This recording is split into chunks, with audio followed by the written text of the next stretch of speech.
you think Russell Westbrook will ever mature as a player? You stop believing in him, huh? You done? I just don't believe he's going to mature. Are you finished or are you done? That's what I want to know right now because, wow, we're talking about a guy who came off the bench in college, a 3-star recruit, who became the NBA MVP, and that's where we want to really put our focus and criticism on a top 10 player, a guy who's averaged a triple-double the last 3 years. This is not a maturity issue. This is a guy who went out there and put a franchise on his back after the departure of another great player in Kevin Durant. This is a guy who is now looking around, and it's time to start calling out role players, but that's not who he is. This is a guy who has Paul George and himself, and even this year, if you say he's immature, why would you defer to Paul George when he was healthy and playing at an MVP level if you're immature, if you're selfish, if you're not ready to win? He's trying to win at all costs, but in today's NBA, as we're sitting next to a guy who covers a team with 4, 5 all-stars, sometimes you just ain't got enough. I love Russell Westbrook in terms of his moxie, his tenacity, the way he approaches the game. Could he be a better player? I'm sure he could get higher in the top 10 rankings.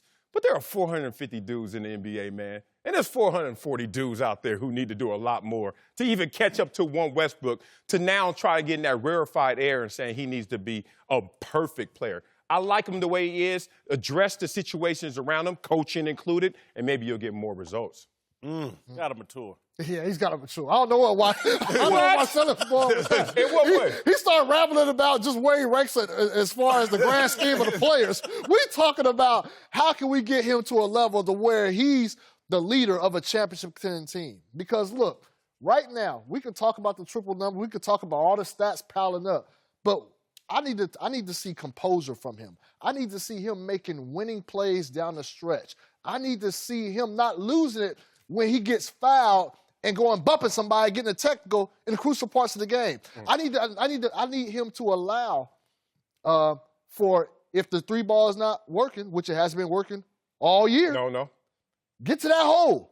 We have to understand that everybody's not going to be able to shoot the 3. Just because the league is ventured off into everybody shooting 30-footers, that's not Westbrook. He needs to shoot 5-footers. That wasn't Kobe either. I get it.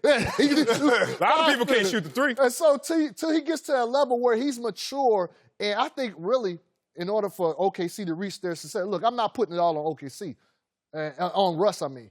But in order for them to reach their full potential, we talking about him. What we talking about We're now? talking about it right now. I'm not putting it all on. I bet not. But in order for them to reach their full potential, I think West has to let go of a lot of the responsibilities that he wants, like trying to get the assists. He did that this year. Not this year. Oh, y'all stop. Y'all don't like the evidence. Okay, go. No, but I think it's twofold because I go back to when Kevin Durant was there. They're up 3-1. But it's game 7. They're killing Golden State with the side pick and roll, killing them with Canner, killing them with Adams. You know what? They go away from it and go one-on-one. At that time, Scotty Brooks was a coach. They allowed that to happen. So guess what? You end up losing the game. If you don't correct the mistakes early in the season and have more discipline as a team, it comes back to bite you in the playoffs, okay? It comes back because now it's magnified with the teams that you play because they're going to take stuff away. My thing is twofold. One, Westbrook is who he is. He's not going to change. So what you have to do is bring in a dynamic that's going to surround him with the right kind of people, which he has now. But you have to have more discipline on the offensive end to understand what kind of team you have. Not a three-point shooting team. So why go out there trying to be a three-point shooting team? You can pound the ball and still get things done, be a better defensive team. So I'm spreading the blame on everybody. Yeah. I'm spreading the blame on everybody across the board in regard to that. But listen, when you lose, of course there's blame. But it's not the losing, Jason. To me, it's the lack of discipline and understanding who they are as a team from the beginning. I would agree, but everything starts with your highest paid, most important franchise player. You got to get him on board first. But that got to come from upstairs. No, I get it. But that's where it starts. I get it. But, Jim, the thing that's different in this league, because, Jim, I'm old enough to remember, and everybody here is old enough to remember, these same conversations went on about Michael Jordan in Chicago in terms of him having to change his style of play and being just a volume scorer.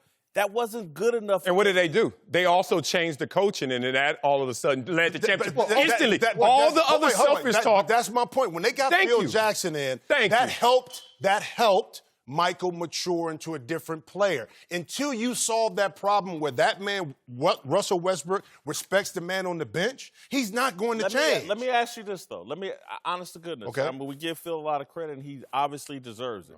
But Michael Jordan wasn't making $30 million a year like players are today. They're much harder to raise. Yes, he was in the last year. Hold on. When he made but it's about early in his career. It's all relative. But Michael, from a persona perspective, was still Michael Jordan. I don't care how much money it was. You couldn't before championships. When everybody in the league, but he was still the face of the league. I get it. So it was still. Oh yeah. Michael Jordan at that time, even when Detroit was winning, it was still about Mike. Yeah. In the league. The league was about Magic and Larry. No. They were on the back end. When the Pistons won it in 1991, this Magic and Larry weren't in that like that. And they even passed the torch in conversation. Like, this dude, we can't do anything about him. About Russell. And you say this. Yeah. Let me say this. Russell needs someone he respects. Kobe respected Phil, okay? Even LeBron respected Pat Riley to change some things. Michael respected Phil. So this is a coaching issue. Yes. Well, can we hold on. I'm talking about in regards to his maturity. As far as maturity, okay. Yes. Well, let's talk about this maturity, Jim.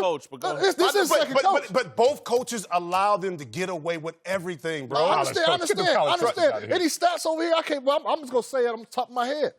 The coach ain't causing him to shoot 5 for 20. No, but the coach shoot. Sometimes your shot let me tell you something. Do you think if he was playing for Pat Riley, he'd be doing that? Not at all. Not at all. Quiet on the set. Hold on. If Russell Westbrook, if he was playing for Pop, that wouldn't happen. If he was playing for Jeff Van Gundy, it wouldn't happen.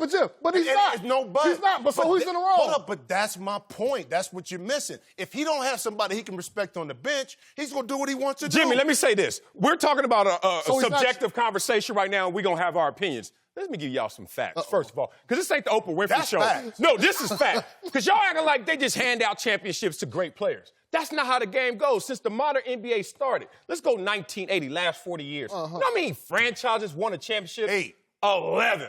You know, since Russell been in the league, how many have won in his 11 years? 6. How many star, next level Russell? I get. So stop acting like this. He has to lead a championship team, or he's not great, or he's not mature. No, I think, honest to goodness, today where we're starting at is just him getting out of the first round. Because this will be the third straight year. That's all we're talking about. Get out of the first round. That's and so I don't care if he was winning championships or not winning championships. His game needs to mature. He's not a three-point shooter. He continues to take three-point shots. He's not a point guard. And again, I love this. I agree with that. I give you that. I love this thing of like, let's blame it if the coach. Talk It's to a player-driven league. It's a play. Have you listen? I've been in those rooms when I've seen people change. I've been in those rooms. You think Kobe was like that under Dale Harris? I'm not saying that. Huh? But what you're saying, but what you both... I'm saying he went for 35 once Seal left. It's a combination. I'm not excusing Russ. To me, Russ, his emotions, he allows his emotions to make irrational decisions that hurt the team. Okay. But that goes back to not being corrected early on. And that's fine. And that's my point. I agree with you. But what you both are saying as well is that in order for Russ to mature and make the right plays, he has to have a coach he respects. Either you want to win and do the right thing, it's not that or simple. If it was that simple, he would do it. And don't do that because it goes to state. That's why you got mentors and guys. Y'all didn't win it all. Y'all didn't win it all. Look, I ain't got no ring. I ain't got no ring. You won one. Golden State was there, climbing, getting there, but they even lost in the first round to the Clippers. That Golden State team before KD, that team. And you know what happened? You been a game or lost a series? Series. Oh, 2014. Oh, you going back there? Come on, man. You going back there? I thought you were still relevant. They've won 3 of the last 4. We're going to go back 4 or 5 years. Yes, we are. And you know what happened? Coaching changed. Whatever you want to say. The guys matured. But guess what happened? They blossomed, and you could say, it's in coincidence of the coaching change. We trying to say it's in correlation. It's a correlation. Ain't Russell around 30? Who's his coaches? You're talking about Steph when they were his coaches? 25 and 20. Yes. Who are his coaches? And don't act like he hasn't been in the finals before. Let's not do that to him. Like, first of all, we say, oh, you can't get out the first round. Oh, but I've been to the finals. Oh, well, that ain't enough. We keep moving the goalposts. Should they beat Portland? Should they beat Portland? They're not a higher seed, so technically, no. They don't. Portland doesn't have Nurkic. Portland is there. It doesn't Should matter. they beat cancer. Portland? You act like in cancer Vegas, bum work. in Vegas, they're favored. They're favored to get past Portland in the series. If they do not, then what? It's all a coach issue? No, I'm just saying I'm not. Do they have A-plus coaching? You know that's not true. So therefore, most of the league doesn't have A+. And that's why most of the league ain't competing for a championship. I'm just saying. Does Portland have A+ coaching? Or Terry Stotts is good. No, good. Is that A+ though? Because now everybody's A+. Y'all just held them to the I same didn't say thing. A+. I said hold on, tell me. I said a coach he respects. Okay, well, That's a big difference. That's a big difference. Let's be clear. Let's be clear. I mean, because again, I get that Russ and all of us, unless there's someone to control us, we're incapable of doing that. That's what it sounds like. That's what it sounds like. No, that's what it is. But everybody can't do it the same way you do it. Or Let me finish my point. Or Jim. I do it. Let me finish my point because I know that's the argument. Right. They're all incapable. all that purple beef over there. Look at And unless we find the unicorn coach, they're incapable. They can't self-correct. Isaiah Thomas didn't grow on his own. No, nobody can do it without the perfect coach. That's BS for one. Oh, thank you. Point two. If Kevin Durant, the second best player in the league, leaves my franchise, and factually, I don't know what percentage of the reason why, but it's some sort of percentage because, man, that dude's out of control. And I can't do what I'm supposed to do because that dude's out of control. If that doesn't cause you some self-reflection on your own, I was playing with Kevin Durant and this dude bounced on me. Russell Westbrook is not incapable of self-reflection and correcting. Now, will he do it? I think not. Because anything he does will be excused by some because, oh my God. By some, by two on this panel right here. Who don't have the and y'all both wrong because you know what? It's impossible to blame Westbrook for Durant wanting to leave when it was a great decision but impossible circumstances. Which franchise is better? Well, which franchises ran better? Golden State or OKC? Is there a percentage of the Which team had success in front of them or behind them? You got to understand when he was making the decision. Which market is better? So his decision had nothing to do with it. I'm not saying it had nothing to do with it, but to put the blame on him instead of saying, KD, you made a great decision for yourself. I laid it out, I thought very clearly. There's a certain percentage, I don't know what. We can say it's 20%. We can say it's 5%. It might be 70%. But there's a percent that was on Russ. That's clear to do as what? day. They went to a finals and then he made a projection and said, you know what, we might not get that. Durant, you know what Kevin Durant said? I want to win championships. I don't want to go to a better team.